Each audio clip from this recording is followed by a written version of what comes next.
Welcome back to the Whiskey and Wisdom podcast, everybody. This is your co-host, Tyler Yaw, and today I am with Chris Kellum. And our special guest today is Natalie Singletary.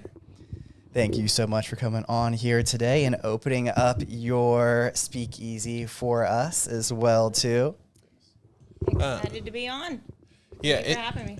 When you said speakeasy, I was not expecting it to be a true speakeasy. Like, hey, figure out where the place is, use a code, knock 3 times. I'm very excited about this spot. It's a nice joint. Thank you so much. That means a lot. This bar is my baby. So my whole heart and soul have gone into it, so that means a lot. I appreciate it. Yes. Before we go too crazy into the bar, well, not crazy, but, before we get too lit, you gave us some really nice whiskey and wine to try, because this is a wine bar with a little bit of good whiskey. Like a lot of good whiskey, but not as many bottles. So what are we drinking on? So the whiskey we have here is Heaven Hill 18-year. And then the wine is a Brancaya. It's the winery. The wine is their Illustrata. It's their 2020 vintage.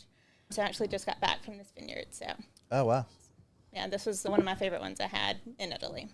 Is it easier to bring back wine to sell here as opposed to whiskey? Well, legally in North Carolina, you have to go through ABC for everything. Right, true. So this is just, the wine is just something I'm personally sharing with you guys. Oh, awesome. But I am bringing their wines in. So as of sweet. next week, I'll have their stuff on the menu. Ooh, fancy. It's So what do you want to try first? Let's go with the whiskey, stay on brand first, and then when we get into the wine, then we'll do that. Sorry. Live on YouTube, we can't be messing up. Are we really live on YouTube? I don't know, maybe. We'll find Maybe out. not. So you asked a second ago, we do typically do a live podcast and stream it all, but this isn't on location and off regular business hours, so we're just Nice. Yeah. chilling. It makes it more fun, too, to kind of come to your neck of the woods and find out a little bit more about the actual bars that we talk about, too. So, Right on. and we couldn't say no to the aesthetic. Nice. So, cheers. Awesome. Cheers. Clink.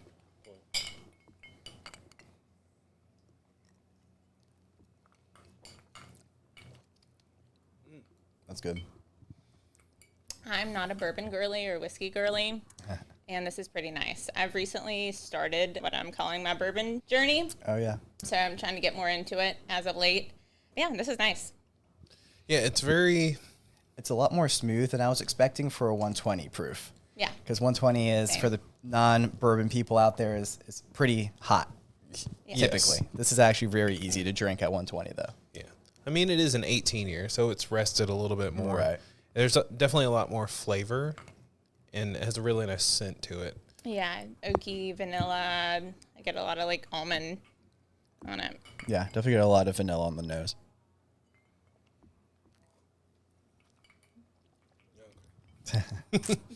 Emily's behind the camera today, so I'm just making her try everything. Yeah. Still no to Just whiskey. wait till we get to the wine, though. I bet she won't say Say, no yeah. to that. Okay, so you said you're getting into your whiskey era. Yes. Um, Trying to. Yes. So It takes some getting used to. I mean, even It when we does. started, we Yeah. didn't really know a lot about it. So we went through a lot of bottles to figure out what we were tasting, how to taste it, and kind of what made sense to us. Yeah. because you're in this current era, we're gonna jump back, talk about where you came from, Cool. and then work our way up to how we ended up in a wine bar. Sweet. So tell us about yourself. Let's do it. So I grew up in North Carolina. I grew up in the restaurant business.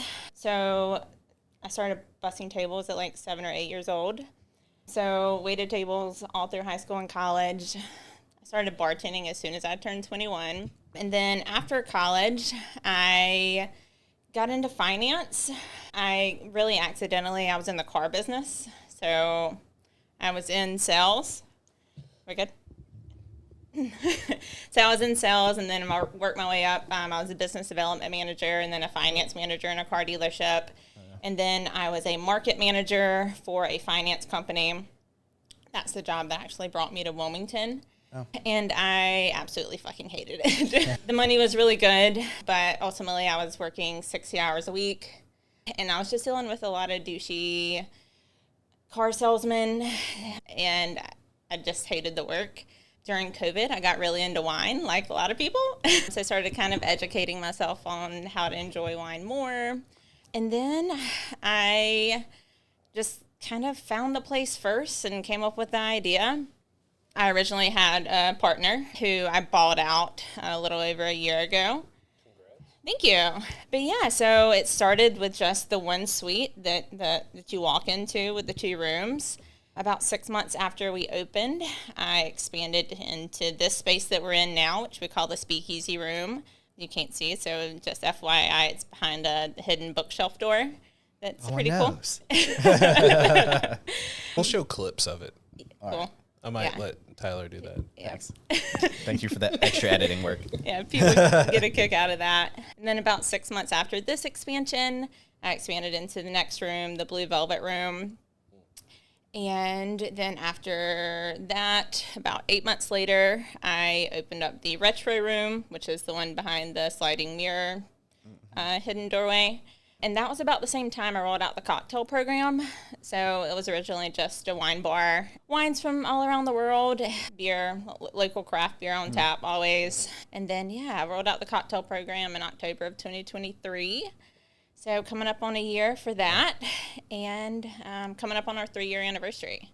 That's awesome. I don't think people truly appreciate the expansion. When you first said it, I was like, oh, okay, she just slowly kind of grew in, took a few other rooms.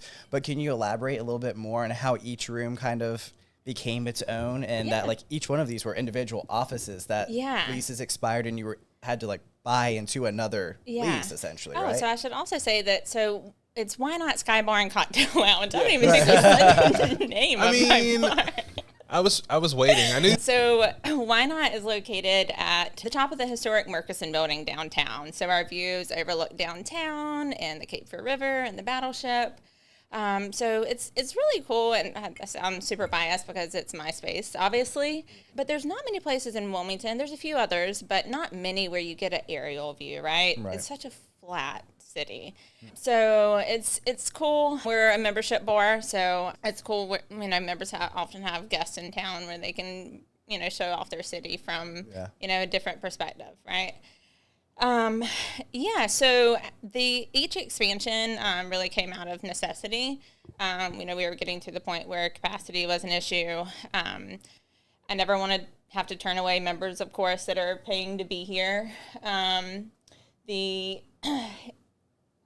One of the perks of being a member is you can reserve a room for free. So we have a lot of birthday parties and, anniversary parties.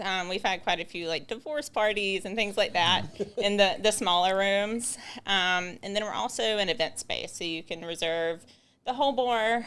We do a lot of daytime events on Saturdays and Sundays, outside of normal hours. So we have a lot of, bridal showers and baby showers and things like that. So, yeah. Nice. Well, and it's the nice thing is because somebody's birthday is coming up soon. So and someone's a new member. So we're gonna have to get a room here. Boy, do I know a spot. Yeah.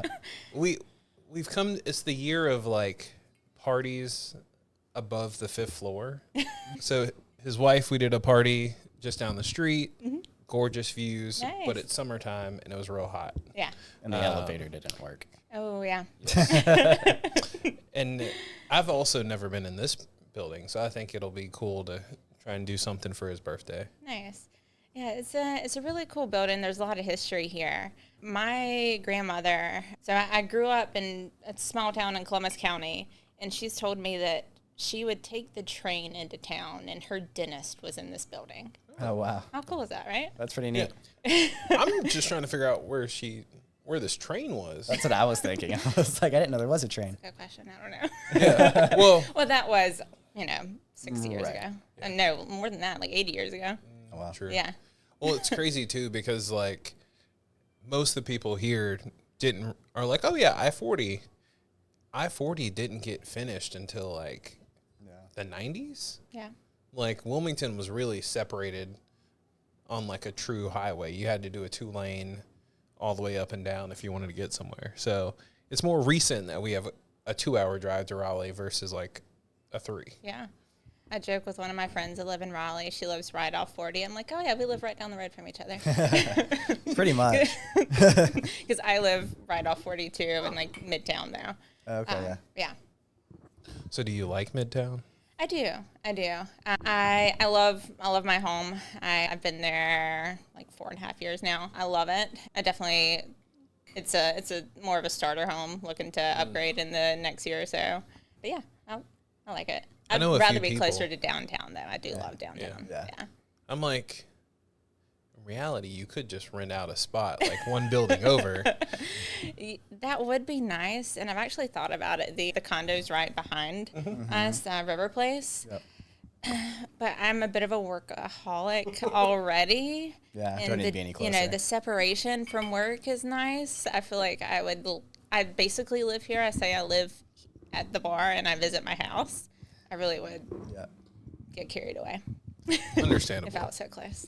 I do enjoy my like 20-minute commute because it's far enough away where like you can separate the work from going home and resting. Yeah, and unwind on the drive. Yeah. I don't know anything about that.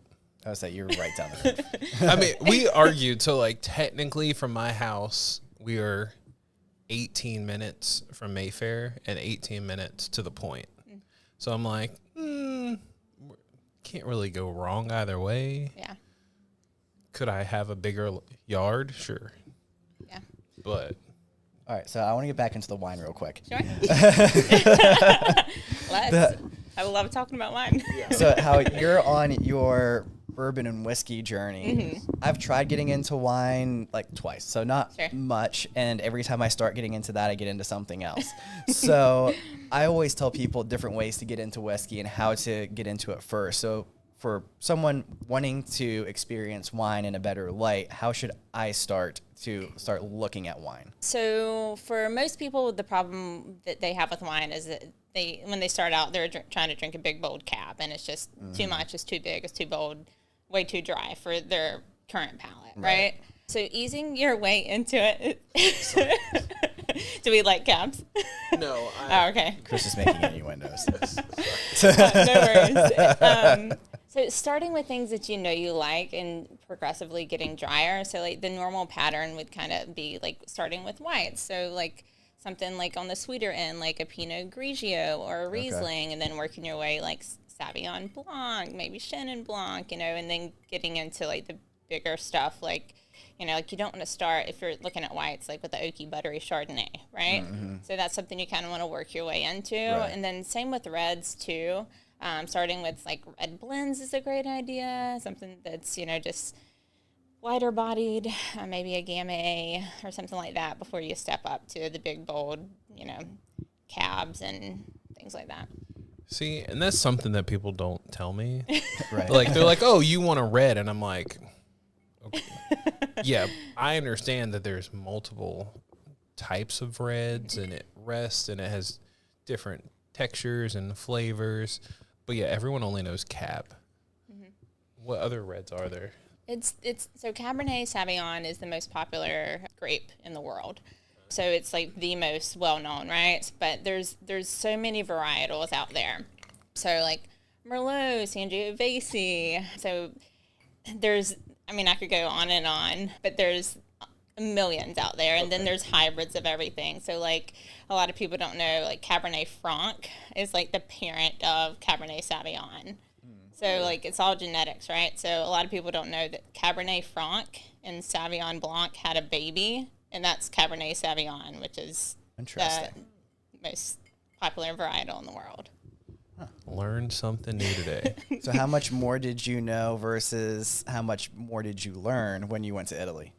Honestly, I really didn't learn that much. I feel like there's more play than learn. Everything. I already basically knew everything that I heard there. Right. And a lot of the vineyards that I went to, for the most part, it was like them sitting down with me to taste their wines, and they know I own a wine bar, and they're like, they're rolling out the red carpet trying to sell their wine, right? Yeah, true, and they know I know a little bit about wine, and so they don't do the whole, horse and pony show. Right. Yeah. But yeah, I had some really great wines out there for sure. So as a non-wine drinker, as you can tell, both of us are not wine people. My wife has gotten into it. It's unfortunate. Or I went from being able to be like, oh, let me go get you a $9 bottle of wine, and now it's like, oh, yeah, we're at like 30. Not cutting it anymore. Yeah. And that's like that's her average, and now we're stepping up. Yeah, well, you just wait. We're part of. I mean, just wait, because it's an expensive hobby. Yeah, and that's. So You're just getting back at Chris for the wine or the whiskey bottles. But when you went to taste these wines in general, and you kind of had an idea of what you liked, and we talked, like, you always change your mind as to like what you like. What do you like this month? Like, what's your favorite? Yeah, so I always call, like, whatever my flavor of the month is, my current obsession. So my favorite wines change on a regular basis. I just got back from Italy, so Sangiovese is like the grape of Italy. So it's definitely what I'm currently obsessed with. Yeah, so a nice Sangiovese like cab blend is something this is actually what we're getting ready to have. Oh, nice. I think this one is 80% Sangiovese, 10% Cab Sav, 10% Cab Franc, if I remember correctly. I'm so sorry, Bronchi, if I mess that up. It is okay. Yeah. Since we are talking about it, if you want to Sure. Oh, sure. start going into that. Do you like wine today? Today. So you hit up multiple wine places.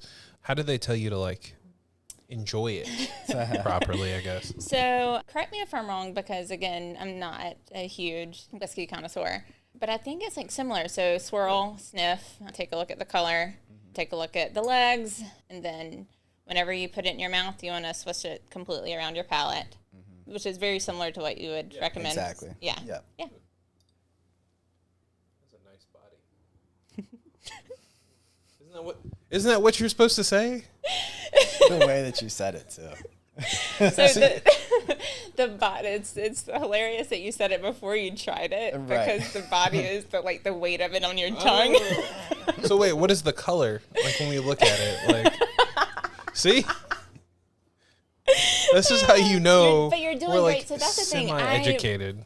I'm not a sommelier. I'm not a wine expert.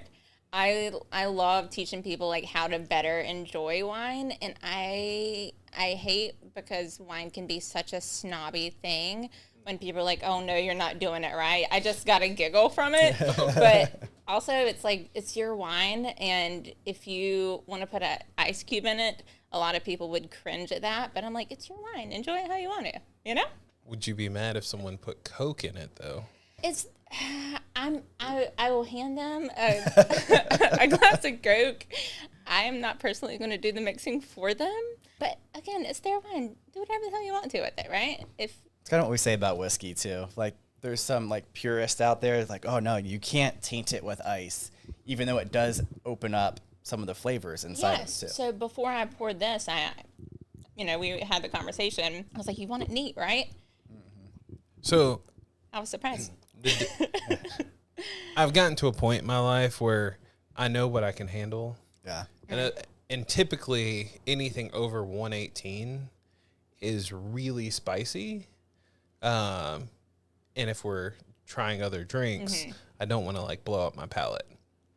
Smart. But typically if I'm at the bar or at the house drinking something new, I'm going to try it neat and then add an ice cube to see like the different flavors of it and kind of see the different things. Yeah. Yeah. Usually what you'll see me do, like at a restaurant or something, is I'll get it neat. Like if I'm sitting at the bar, I'll watch them put the ice in it and then hand it to me. And if I'm trying something new, I'll sip it real quick before it has a chance to like get completely Super diluted. Yeah. Nice. Yeah, this was nice. I feel like it got a little more spicy as I sipped it. It's okay. I'm working on it. Yeah. Right. You have to start somewhere, and starting at a 120, 18 year is pretty daunting. I was trying with Emily, is like every time we go to the bar, I'm like, you want to try it? And she'll smell it and be like, nah, I'm good. Yeah.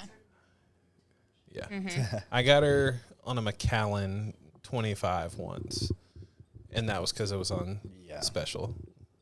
Yeah.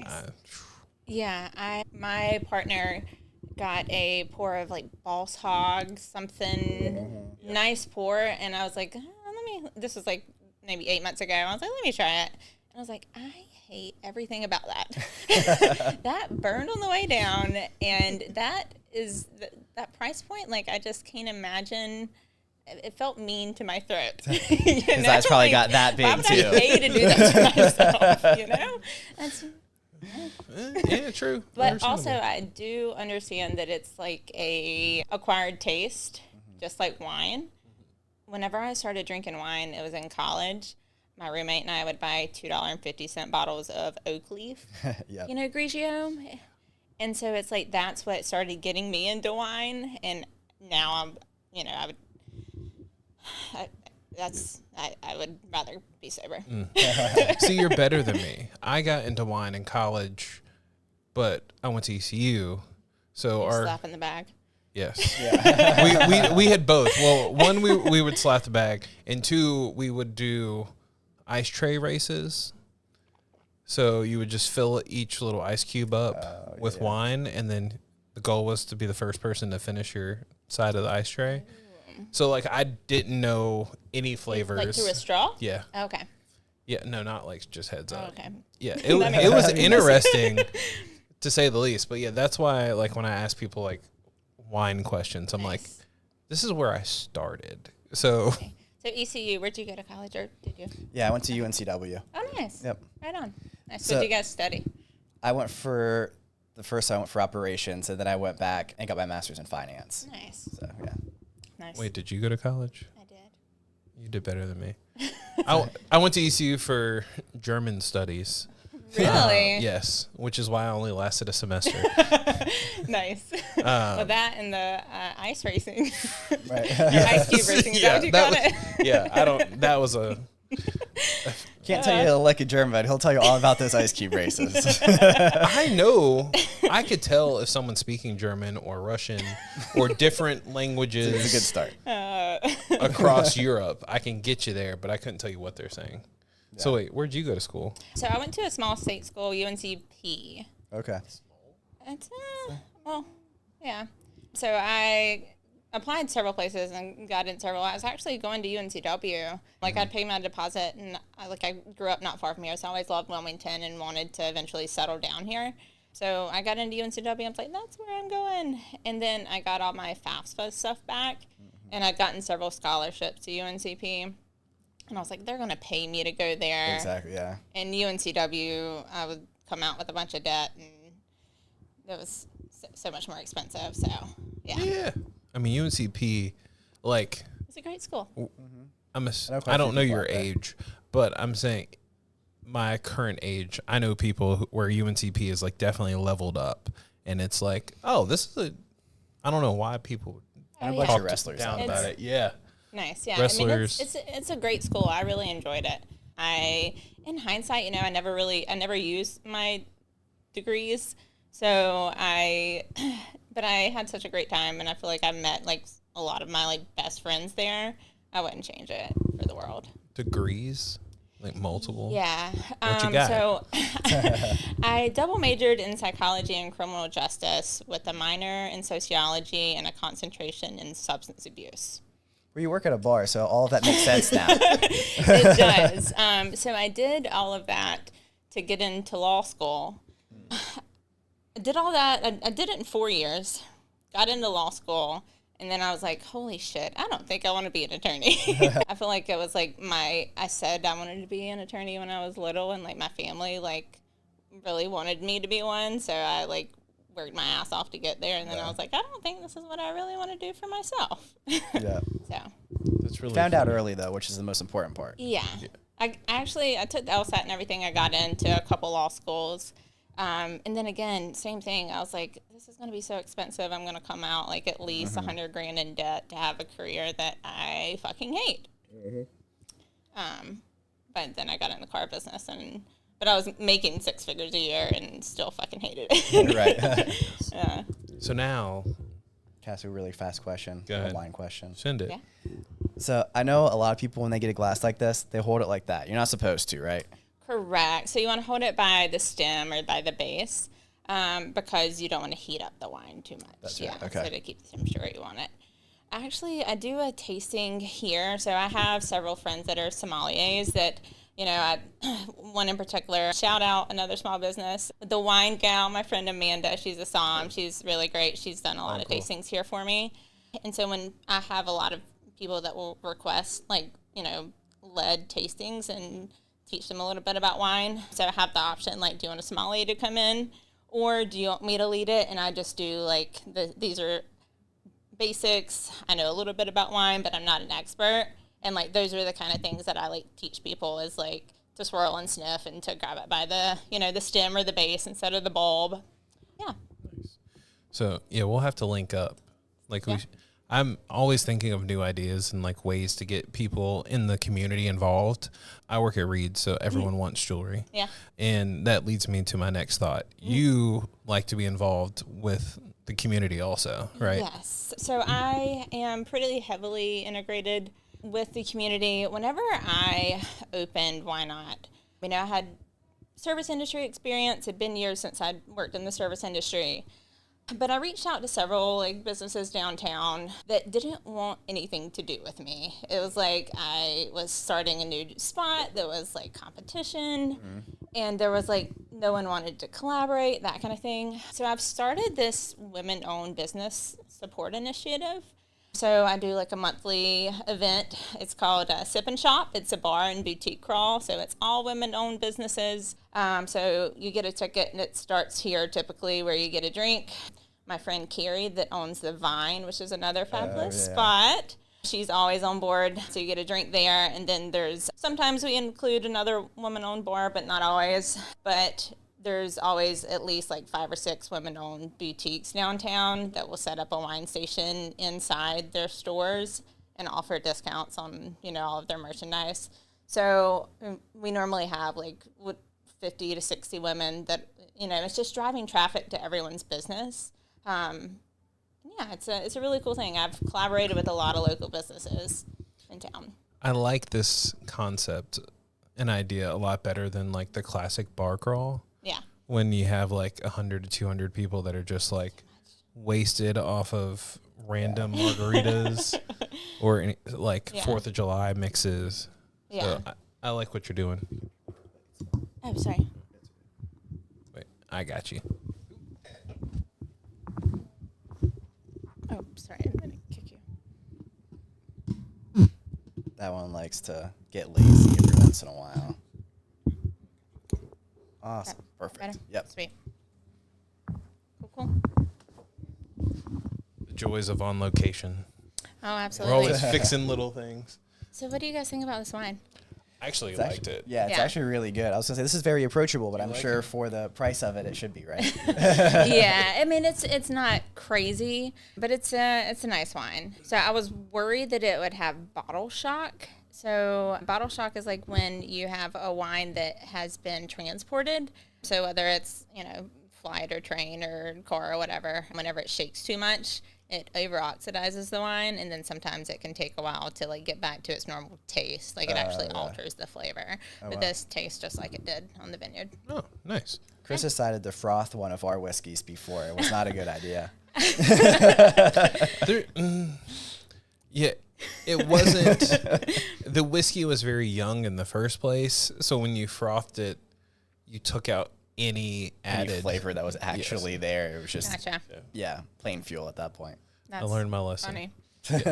So that's one thing that you can actually do with wine. If you have a frother at home for your coffee, don't froth the shit out of it. Right. But just a little bit, it really helps. So this wine, I should have put it in a decanter and let it open up a little more. But yeah, you can do that with wine. It's a hack. Just don't do it too much, right? And over aerate it. I saw that on TikTok. There's a lot of things I've learned there. TikTok life hacks. Yeah, get you trouble. So 2 questions. Mm-hmm. One's going to be about wine. One's about you. The wine question: do you use fancy different wine glasses? Do you suggest different things for different wines? Yes. So what we are drinking out of currently, this is a universal glass. So red wine glasses are typically broader at the base and come up a little bit more. there's multiple reasons. So red wines, you typically want to swirl more. It gives you the ability to aerate it. And then the smaller part at the mouth, like it concentrates where you can put your nose in and get more of the aroma. But there are different glasses for different reasons. So like a champagne flute is to keep it small so the carbonation doesn't all, get out. My personal opinion, champagne flutes are stupid because you can't swirl and swish the way a true wine lover likes it. See, we had a friend years ago, and he didn't have champagne like the classic flutes. We showed up to his house, and he had the fancy, like, wide body, like, kind of short. And I was like, what is this for? He's like, well, this way it aerates properly. You can smell it. Yeah. And I was like, oh, that actually makes sense. Yeah. So if I drink a sparkling wine, I will drink it out of, a regular wine glass. Yeah. Hot take. I am a wine lover, and I don't love champagne. I love Cava, I love Prosecco, but I don't love, like, the yeastiness of champagne. So what is the difference between Prosecco and champagne? Where it's made. Prosecco is typically going to be, like, lighter and crisper and not have that, like, yeastiness to it. So it's in European countries, like, their wine laws are crazy. Like, so for example, in Italy, there's the DOCG is like this body that governs how wine is made. Wow. And if you have your DOCG like on the label, then their laws are so strict. Like you literally cannot even use irrigation. Like you can't water the grapes. Oh, wow. Yeah. But this is an ITG, which is like, it can be from the exact same area. So this is the Chianti Classico region. But they can't put Chianti Classico and put, like, the DOCG and the rooster on the label. That's, like, how you know it's Chianti Classico. But they can water it and they can blend it. And, the wine laws are crazy. But with champagne and Prosecco specifically, it's where it's made, and they have to follow those laws. So are you at the point where you can, I'm going to butcher this term, but is it Terra Noir where, like, the actual grapes are from? So, I mean, my palate is, like, distinguished enough where I can tell you, like, the notes on it. Like, if something is, like, grown in a super, like, mineral-rich, like, rocky area, like, I can taste the minerality in it. Oh, wow. But I don't know if you've seen, like, online where it's, like, a som can taste this, and they're like, oh, my God, this is this grape from this region this year. No, definitely not. But I'm sorry, I'm going to cut you off. Oh, no, I just laugh because I'm like, I've seen those videos and I'm like, really? Yeah, I can't even imagine. Yeah. Like, how many wines do you need to taste to get to that point? That's the other thing, too. Yeah. A lot. Gus has the nose. If you know, you know. So you named the bar Why Not, which I like the title. Thank Why you. Not? Two questions on that one. One, what's a wine knot? Because I've seen your. Yeah. I'm like, well, maybe it is a real thing. Maybe it's just goes with the flow. So what's that? So it's really a pun more than anything, right? So I'll tell you how I came up with the name, and I thought I was so fucking clever. So I told you I previously had a partner originally, and so I found the space, came up with the concept and the idea. And I was kind of going back and forth on it, like, do we want to do this? It's a big risk. It's going to take a lot of money to start up, obviously. And then I kind of fell in love with the idea. And I was like, if I don't try this and at least go for it, I feel like I will regret this for the rest of my life. And then I was like, we were having this conversation going back and forth. And I was like, you know what? Why not? Why not? And, my previous partner was like, yeah, why not? Let's just do it. And I was like, no, why not has to be the name. And then I fell in love with that. And I was like, let's go for it. I gotta at least give it a try. That's pretty cool. Yeah. And it plays into like the speakeasy vibes. Because like every speakeasy I've ever seen has like some name that's kind of like interesting and intriguing. Right. So I like it. And, like I mentioned, we have a lot of events here. Originally, I was like, do I just make it like an event space where we have like bridal showers and that kind of thing, bachelorette parties? And we still have a lot of like wedding events here. So like tying the knot kind of plays into it too. But yeah. So more of a business question. When you first started it, were you thinking membership to get it started, or did you want it to just be open, or did you kind of like that exclusivity part? So when I opened in 2021, legally it had to be a private bar. Right. Yeah. Yeah, because I didn't sell. I think it was like it had to be 25% or more in food sales. So legally I had to be a private bar. In 2022, the legislation changed and they did away with that law. Right. So then I had the choice.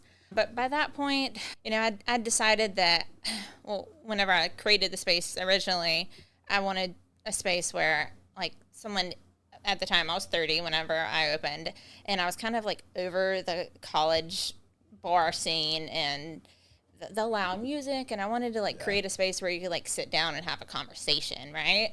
And enjoy a nice glass of wine and the views, etc.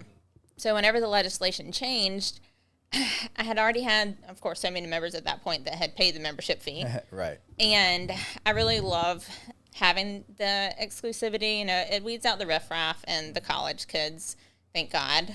But also, it's really important to me that, and a friend of mine recently told me that this space is very exclusive but inclusive. And I love that. So that was another goal, it was to create a safe space. One, of course, as a woman, where you can come to a bar by yourself and sit down and have a drink and be comfortable. So a safe space for women, and then also the queer community supports me really, really heavily. So you may have noticed like the sign at the front door says like all are welcome here. There's a pride flag. So just like creating, a safe space that is exclusive but inclusive. Right. Yeah. I love it. I was going to say, I love the sign.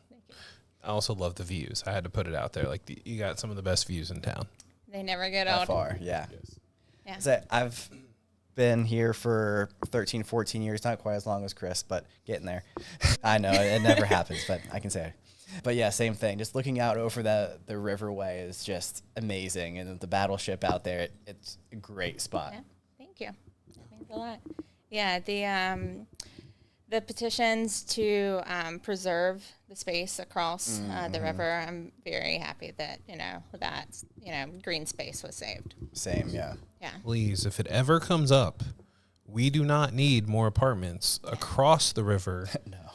Because one, that's going to cost us money, and two, that is just a swamp. I was going to say, it's not even going to work out anyway. Yeah. Like every time it rains, I look over and I'm like, oh yeah, the whole battleship parking lot is a pond. Yeah. Mm-hmm. Like, cool concept, but please don't do that. Yeah. And it's so beautiful. And then like Eagle Island, there's like so much history there too. Yeah. Like, that's a burial ground, So. Actually, the last time Chris wasn't with us, unfortunately, but when we had another private bar on the podcast, when I was up in their spot, we were talking about like preservation of Wilmington in general. And the reason why people move to Wilmington is because of the beauty that's out here. Yeah. And that it's not too overcrowded yet. But adding that over, they were just completely destroy why probably 90% of the people moved here. Yeah. You're just getting rid of everything that everyone loved. Yeah. I love Jesse, by the way. Jesse's a friend, so there's no competition there at all. Awesome. Yeah. That's not one of the people that I was referring to. No, I didn't earlier think in so. this Yeah, I conversation. didn't think so. But yeah, love his spot as well. Yeah. I just laugh because I'm like, every bar that I go to that's above the 5th floor is very inclusive. Mm-hmm. Like, I used to go to level 5 all the time, and I'm like, it doesn't feel. I'm happy it's not level 5 anymore. I don't know the name of it any longer, but like, it definitely didn't give the inclusivity vibe. Yeah. And I do like that both you and Jesse's spot are both, yes, they're membership spots, but they also have very different vibes. Yeah. Very, like, you can come in and have a good time. Yeah. And that's definitely what I have always, from the beginning, have always gone for. We don't enforce a dress code or anything like that. It's very much like come as you are. I often get the question from people. It's like, I don't have a membership, but I don't want to pay for it before, I see the spot. Like, we welcome everyone to come check out and try before you buy. So like, come up, have a drink. We let you see the space before, you pay the dollar. Yeah. But yeah.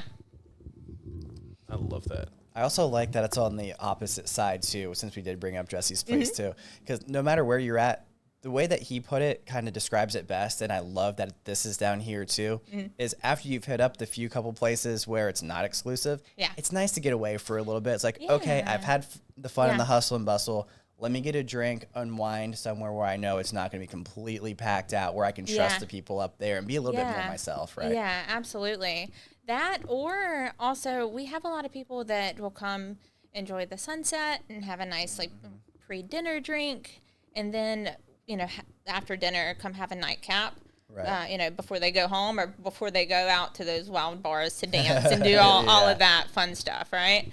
But yeah, it's just our hours, we don't stay open super late, so 10 o'clock on Wednesdays, Thursdays, 11 on Saturdays, Fridays and Saturdays, and then 9 on Sundays. So it's you know, just it's a chiller vibe than most spots downtown. Right.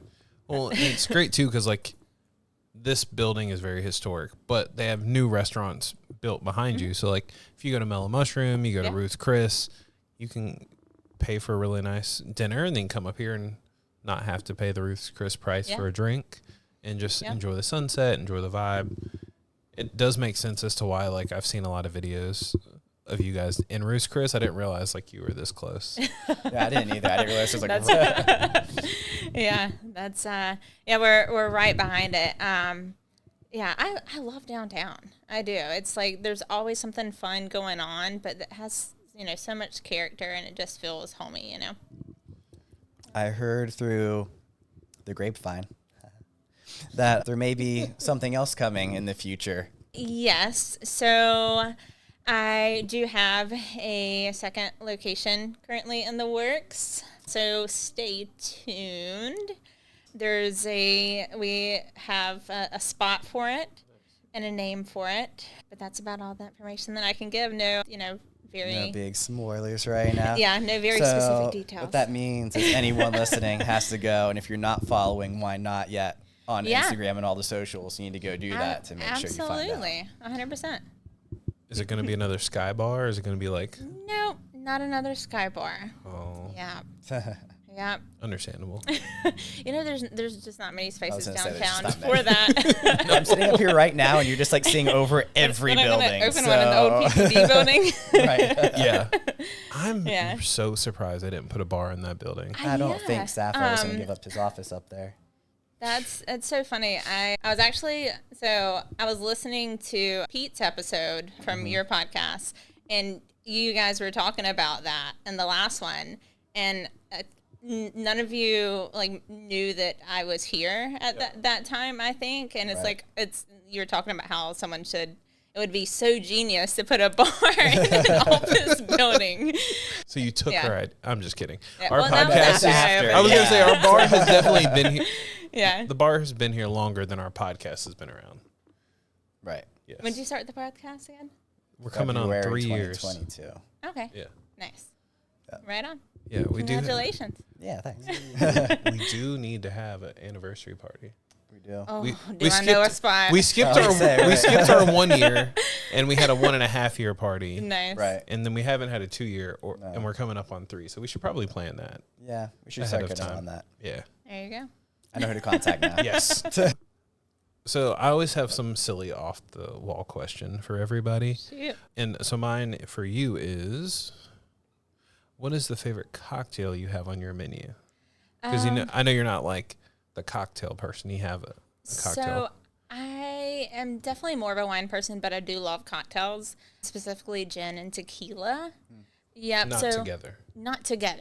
No, I'm not a maniac. No, I'm just kidding.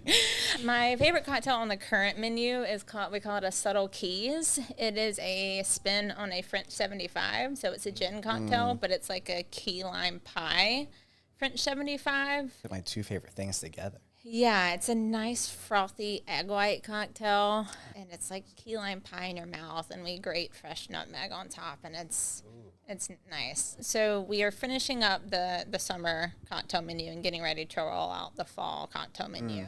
So between that, and then also we are known for our espresso martinis. So I love a good espresso martini too. So that leads me to another question. Well, 2. What kind of gin do you use? In our specialty cocktails, Sutler's Gin. Okay. Sutler's is awesome. They're, if you're not familiar with them, North Carolina company out of Winston-Salem. And then their local rep is a friend, so we love to support them. Yeah. You don't have Hidden Ships gin? Come on now. We don't carry them, should we? Yeah. You should at least go check them out. Yeah. I will say it's very floral. Yeah. It's different. I don't think you'd be able to put it into like a cocktail like that. Yeah. I'm sure there's a cocktail you could make with it, but it wouldn't be like a key lime pie one. Gotcha. Yeah. Very different. Yeah. I just asked. Nice. We also had them on the podcast. Yeah. Oh, right on. See? I'll have to check them out. Yeah. Yeah, they're up I'd love to. in Topsail. Yep. Surf City, something like that. Right on. So you go north instead of up to find them. Nice. So my other question for you, because you're known for your espresso martinis, outside of Sabrina Carpenter and all these like cool songs going on. Do you guys change your espresso martini seasonally, or you just keep it straight? So we actually currently have 5 espresso martinis on the menu. Oh, wow. So we call them the Beans Martinis. So whenever I brought my mixologist in, I told him, I was like, we got to have an espresso martini on the list. They're so trendy and popular right now. And the people would rage if we didn't have one, right? Probably. And I love coffee. I'm a coffee lover, but I've prior to going to Italy, I didn't like straight espresso. And I found that most espresso martinis were like a little too bitter for my palate at that time. And I was like, I really love when people like use Irish cream in their espresso martinis, and I'd love to give people the option. So we have 2 options. We had 2 options originally. We still have them both, black and creamy. And then we rolled out the beach beans, which has bourbon in it, and our homemade orgeat, which is an almond syrup that's really good. Then we have jumping beans, which has tequila and ginger. That one's really good. Okay. And then just for Bourbon Week, we rolled out the bourbon beans. Oh, wow. So, yeah, you guys You could probably have really love that one. you could have a flight of martinis, coffee martinis. We could do that. I don't know if you know this. Flight cocktails are a bartender's worst nightmare. I can imagine. It's a lot of work. Yeah. We could do it. We could do it. I wasn't a suggestion. I was just saying you could. Yeah. You had We enough could, to yeah. do We it. do wine flights. They're oddly enough not super popular. Oh, yeah. really? Interesting. Yeah. I don't know. Like I like flights when there's a huge selection. I want to try a bunch of stuff. As a friend, I say friend, as an acquaintance of a lot of bartenders, I would say I totally understand. Like, unless you have all of your drinks batched, it'd be ridiculous to try and shake up. Yeah. It's a lot. Oh, I almost forgot. It's not espresso martini. And I said I was never going to put shots on the menu, but then I came up with the name. And if I had come up with a name I love, I gotta use it. Yes. I said I was never going to have a shot, but then I thought of the name because we call them the beans, the Beanie Baby. Oh. So we have a espresso shot called the Beanie Baby. Yeah, you kind of have to at that point. You gotta use that, right? Yeah, If you can't let think of that go. it, you gotta use it. That's how I know we can be friends. We're in the same millennial age bracket. Right. Yeah. Did you ever rip the tags off your Beanie Babies? That would have been a sin. I was gonna that say, tie yeah. tag, you gotta keep it on. I'm just. My mom didn't even want me to take them out of the box. I know, yeah, mine too. I was like, no, I'm playing with these. And in hindsight, I'm like, damn, I should have kept them in the box. So some of them are worth some serious money. Yes. For no reason. For no reason. I'm like, Just random ones. I just randomly had the nostalgia. yes. Like, You're oh, like, let's do this. So, I don't keep track of time very well today. So, oh, okay. So then I do have a good question for you. Because you got this great bar, you're coming up on 3 years, you're looking for expansion. What does success look like for you, though? So if you would have asked me this question a year ago, I feel like my answer would have been very different. I feel like success for me now is having more of a work-life balance. I'm not, the smartest person on the planet, but I will outwork everyone hand over fist. Mm-hmm. And coming from, the previous industry that I was in, it was like, you had to, especially in sales. Mm-hmm. But getting to the point where I have more of a work-life balance, and I know that seems crazy when I'm talking about opening a second location, but getting things to where I have a team in place and I can live a little more I have, my partner has a child, and so I want to be able to spend more time at home and get home at a decent hour and spend time with her now. So yeah, I mean, I feel like in the, past, especially like 6 months, my goals have really changed a lot. So just having more work-life balance and being able to do the things that bring me joy and spend time with the people that matter. Just for the people who may not completely connect with that because they are in the grind, what was your success? What would success look like a year ago? Just so people can see the contrast. I would say it definitely would have been more of like a materialistic answer. Like, like I wanted a nicer car and a nicer home and things like that.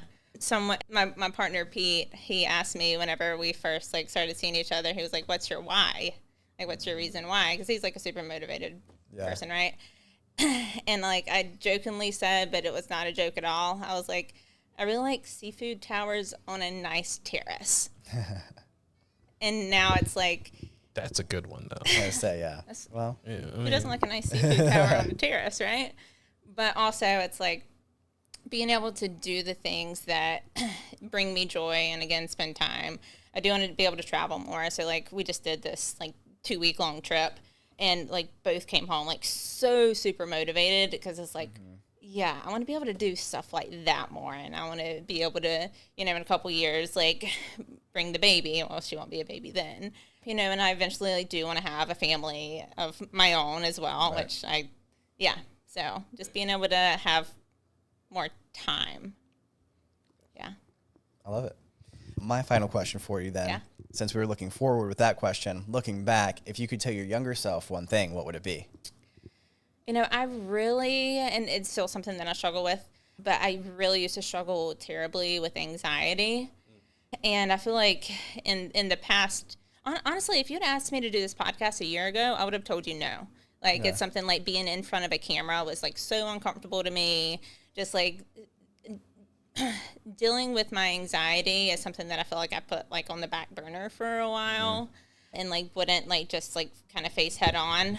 Getting into therapy earlier, I'm a big advocate for therapy and just like putting yourself out there and people are going to judge you and people are going to think and say whatever they want to think or say, but just getting a better grip on my anxiety earlier and just like going for it, and just don't sell yourself short. And, I know that I'm going to work really hard. And if I set my mind to it, I'm going to make it happen. I'm going to work my ass off and like won't take no for an answer until I get, reach the level of success that I want. So just like dealing with my anxiety and not being scared to take the chance. Yeah. That's you. Awesome. Yeah. So, because we talked a lot about you and about the bar, and we kind of hinted or mentioned it, where can people like follow for like the events and all the cool stuff and photos? Yeah. So why not Skybar on everything? Instagram, we are very active on. We work really hard on our social media content. I find a lot of fun with content creation these days. I used to absolutely hate it. Now, if you like follow our Instagram, I love involving like a lot of humor and just fun stuff. So please follow us. All of our events are always on social media and our website as well. It's whynotskybar.com. So, yeah. Very good. So, yeah, we're at the end of the day. So you tried 2 different drinks. What did you think, Tyler? Flavor-wise? The wine was actually very approachable. Like I said, I was very impressed with it. So I could definitely see myself drinking this one again, too. Nice. And the Heaven Hill for 120 is very smooth and it had a lot of flavor to it. So that was very good, too. How about you? Would you drink it again? I will have a sip. I mean, I'm not going to go to a bar and order it. But also, I feel like if I continue to go down this, whiskey bourbon journey, I think that we can have this conversation in a year from now and be like, oh my God, that's so good. Right. So. I mean, I can do it in like 18 months. Okay. Yeah. Okay. Because I've already booked a few people like a year out. Gotcha. So let me ask you this, because you asked me the question about wine and like getting into it. What recommendations would you have for me on my bourbon journey? lower proof it or to start with. For I'll sure. say definitely not 120 proof. So there's actually a new bottle that came out by Weller, and it's the create your own barrel pick that they had. So they basically took like a few thousand of their like followers, and they asked them what would make the best whiskey. And they all kind of put in their input. Like it was 95 proof. There was how long it rested in the barrel, like the whole 9 yards.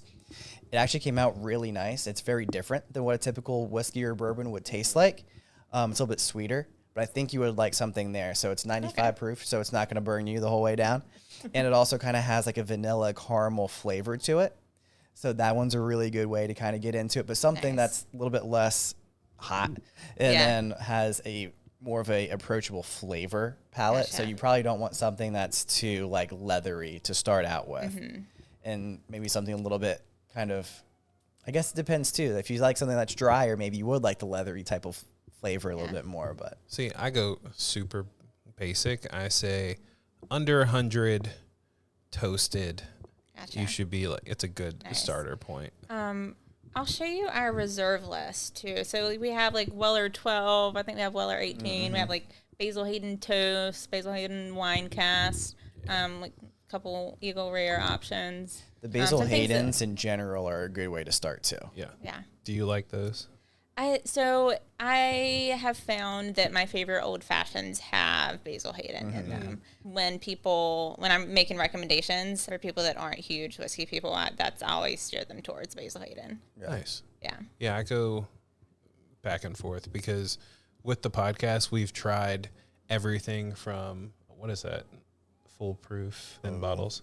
We've tried everything from like $19 bottles to like We had a $200 $12 bottle one time. That was Oh, nasty. true. That please don't ever bring that up. It was so painful. Oh, really? It was bad. It was so bad. Oh, no. Yeah, but we've tried everything, and it's just like with wine. Like you got to try things that you like and kind of move into it. I think I got spoiled because we had Bear Proof like within the first month of us doing this podcast, and I was like, can they all taste like this? But it's also very fruity. It like has huckleberry flavors in it. Interesting. Like, No, you can't get it in North Carolina right now, though. You have to go to Montana. Yeah, the ABC laws, it's hard. Like the Heaven Hill, like that was a lottery pick, so it's tough. Yeah, I'm I glad saw you you won open it. that up. I was like, wait, how'd you get this? Yeah, That's you literally win the lottery. Right. And see, that's why we make accounts and we are members at multiple bars. So when someone wins a lottery, we can be like, oh, let's try this. Yeah, there you go. Yeah, there's a lot of great bars in this town. Yeah. Yeah. So we'll see you in like at least 12 months. Yeah. You're going to see you sooner because Chris you're- has already set up my his birthday his party birthday's in like his birthday's in like a month and a Definitely half. hope to see you guys sooner. Yeah, hope it'll- to see you all the time I here. would say, yeah, You're gonna you'll be see me a regulars, lot I'm off, sure. yeah. I meant like on the podcast, Yeah, like in yeah. real No, I life. know. I'm going to ask you in like Yeah. a month, like, okay, have you tried any new whiskey? Yeah. Check it out. Yeah. But yeah, Right on. I just had some Macallan 18 that wasn't terrible Oh, too. yeah. Macallan is one of those where it's like, hey, I'm a Macallan, and you're like, but anything over 18, it's just going to be delicious.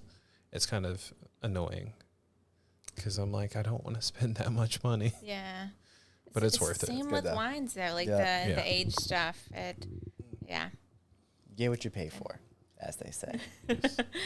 Absolutely. But yes, thank you guys for listening to the podcast. Thanks for having us up Thank here. you for having Yeah, we me. appreciate It's it. been fun. We'll have some videos or pictures of this amazing space on our socials. If Tyler hasn't figured out how to add them into the I YouTube don't know video, how to.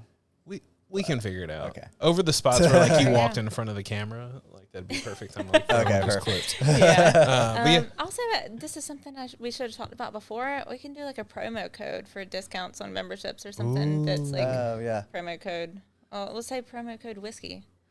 that We'll works. give. Yeah. I'll figure out the discount, but it's going to be a big one.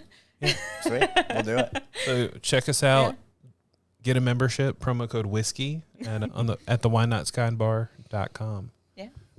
So I can use this later on. Make sure you listen to the full podcast so you can get a special promo discount to the Wine Not Sky Bar. Thank you, everyone, for everything. As per usual, like, comment, share, subscribe, follow Why Not Sky Bar, follow all of us, and we'll catch you in the next one. Cheers. Peace. Cheers.